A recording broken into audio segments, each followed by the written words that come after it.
délinquants de banlieue. Et vous remarquerez que je dis jeunes délinquants et non pas jeunes de banlieue tout court. Car l'écrasante majorité des citoyens de banlieue sont des gens tout à fait normaux. Et c'est pas un scoop. En fait, la banlieue, c'est un peu comme une salle de classe. Disons que sur 26 ou 30 élèves, on en a 20 ou 22 qui sont normaux. On en a toujours 3-4 qui sont les éléments perturbateurs, les noyaux durs. Puis après, on a 3-4 autres qui sont les suiveurs. Donc en vérité, on a 20-22 élèves tout à fait normaux. Et on a entre 10-8 élèves problématiques. Et ben en banlieue, c'est pareil. La plupart des gens sont des citoyens normaux qui travaillent, d'ailleurs souvent dans le public. On a des infirmières, des aides-soignantes, des sages-femmes, des conducteurs de bus, de train, il y a aussi des docteurs, ingénieurs en robotique, informatique, etc. Donc on a des citoyens tout à fait normaux qui participent activement à l'économie du pays, mais aussi qui participent à l'amélioration de la société, par le biais du bénévolat, par le biais de l'associatif. Moi j'ai vu des gens qui, après le travail, allaient faire des maraudes pour distribuer des colis alimentaires. Donc il y a énormément de gens très positifs en banlieue.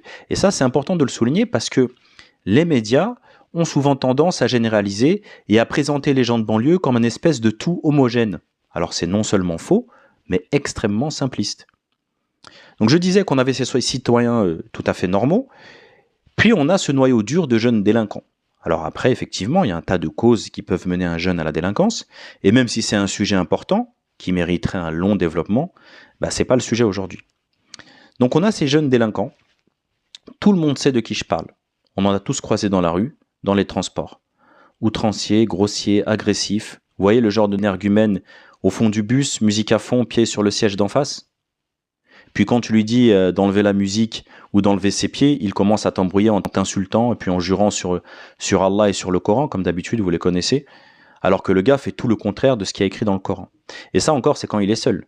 Mais alors quand ils sont en groupe et qu'ils rentrent à 5-6 dans le métro et qu'ils vocifèrent des obscénités en prononçant le nom d'Allah toutes les 10 secondes, ils sont littéralement insupportables. Moi, en tant que musulman, ils m'insupportent. Alors j'imagine même pas pour nos concitoyens non musulmans.